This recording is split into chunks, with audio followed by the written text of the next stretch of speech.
মোহিনী একাদশী ব্রত। কর্মপুরাণে বৈশাখ শুক্লপক্ষের মোহিনী একাদশীর ব্রত মাহাত্ম্য বর্ণনা করা হয়েছে। মহারাজ যুধিষ্ঠির বললেন, হে জনার্দন, বৈশাখ শুক্লপক্ষিয়া একাদশীর কি নাম, কি ফল, কি বিধি, এ সকল কথা আমার নিকট বর্ণনা করুন। উত্তরে ভগবান শ্রীকৃষ্ণ বললেন, হে ধর্মপুত্র, আপনি আমাকে যে প্রশ্ন করছেন, পূর্বে শ্রীরামচন্দ্র বশিষ্ঠের কাছে এই একই প্রশ্ন করেছিলেন।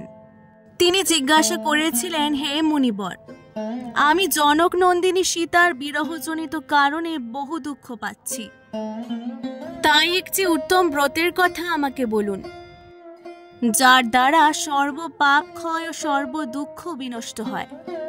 এই কথা শুনে বশিষ্ঠ বললেন, হে রামচন্দ্র, তুমি উত্তম প্রশ্ন করেছ। যদিও তোমার নাম গ্রহণেই মানুষ পবিত্র হয়ে থাকে, তবু লোকের মঙ্গলের জন্য তোমার কাছে সর্বশ্রেষ্ঠ ও পরম পবিত্র একটি ব্রতের কথা বলছি। বৈশাখ মাসের শুক্লপক্ষিয়া একাদশী মোহিনী নামে প্রসিদ্ধ। এই ব্রতের প্রভাবে মানুষের সকল পাপ, দুঃখ ও মোহজাল অচিরেই বিনষ্ট হয়।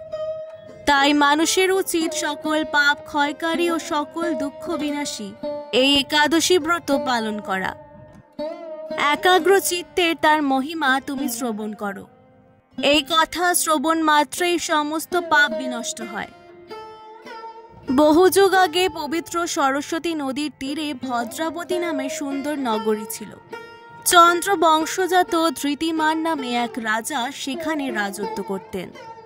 সেই নগরীতে ধনপাল নামে এক বৈশ্য বাস করতেন।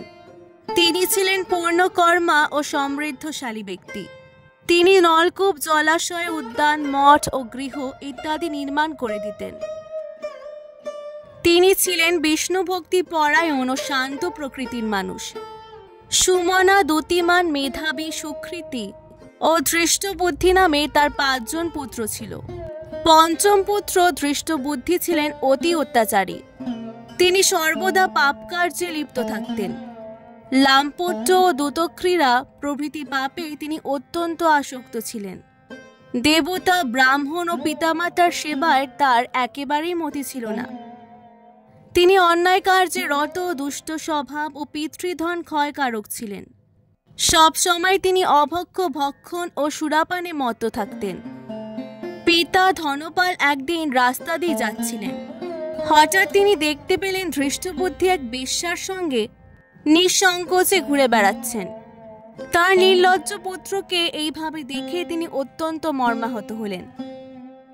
এই কুস্বভাব দর্শনে ক্রুদ্ধ হয়ে তিনি তাকে বাড়ি থেকে বের করে দিলেন। তার আত্মীয় স্বজনও তাকে পরিত্যাগ করলেন। তিনি তখন নিজের অলংকার বিক্রি করে জীবন যাপন করতেন। কিছুদিন এইভাবে চলার পর অর্থাভাব দেখা দিল। ধনহীন দেখে সে বেশ্যারাও তাকে ত্যাগ করলেন। অন্ন বস্ত্রহীন ধৃষ্টবুদ্ধি ক্ষুধা তৃষ্ণায় অত্যন্ত কাতর হয়ে পড়লেন। অবশেষে নিজের রাজ্যেই তিনি চুরি করতে গেলেন।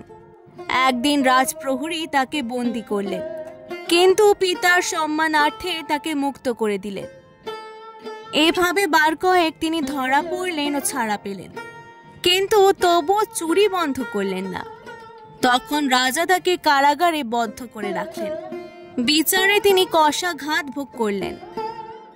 কারাগারের পর অন্যান্য উপায়ে ধৃষ্টবুদ্ধি বনে প্রবেশ করলেন। সেখানে তিনি পশু পাখি বধ করে তাদের মাংস ভক্ষণ করে অতি দুঃখে পাপময় জীবনযাপন করতে লাগলেন। দুষ্কর্মের ফলে কেউ কখনো সুখী হতে পারে না। ধৃষ্টবুদ্ধিও তাই দুঃখ শোকে জর্জরিত হলেন। এভাবে অনেক দিন অতিবাহিত হলো। কোনো পুণ্য ফলে হঠাৎ একদিন তিনি কৌণ্ডিন্য মুনির আশ্রমে উপস্থিত হলেন। বৈশাখ মাসে ঋষিবর গঙ্গা স্নান করে আশ্রমের দিকে ফিরছিলেন। শোকাকুল ধৃষ্টবুদ্ধি তার সামনে উপস্থিত হলেন। ঘটনাক্রমে ঋষির বস্ত্র হতে এক বিন্দু জল তার গায়ে পড়ল। সেই জলস্পর্শে তার সমস্ত পাপ দূর হলো। হঠাৎ তার শুভ বুদ্ধির উদয় হলো। ঋষির সামনে তিনি কৃতাঞ্জলি পুটে প্রার্থনা করে বললেন, হে ঋষি শ্রেষ্ঠ, যে পুণ্য প্রভাবে আমি এই ভীষণ দুঃখ যন্ত্রণা থেকে মুক্তি লাভ করতে পারি তা কৃপা করে আমাকে বলুন। ঋষিবর বললেন, বৈশাখ মাসের শুক্লপক্ষের মোহিনী নামে যে প্রসিদ্ধ একাদশী আছে, তুমি সেই ব্রত পালন করো। এই ব্রতের ফলে মানুষের বহু জন্মার্জিত পর্বত প্রমাণ পাপ রাশিও ক্ষয় হয়ে থাকে। মহামুনি বশিষ্ঠ বললেন, কৌন্ডিন্য ঋষির উপদেশে প্রসন্ন চিত্তে ধৃষ্টবুদ্ধি সেই ব্রত পালন করলেন। হে মহারাজ রামচন্দ্র, এই ব্রত পালনে তিনি নিষ্পাপ হলেন, দিব্য দেহ লাভ করলেন। অবশেষে গরুড়ে আরোহণ করে সকল প্রকার উপদ্রবহীন বৈকুণ্ঠ ধামে গমন করলেন। হে রাজন, ত্রিলোকে মোহিনী ব্রত থেকে আর শ্রেষ্ঠ ব্রত নেই।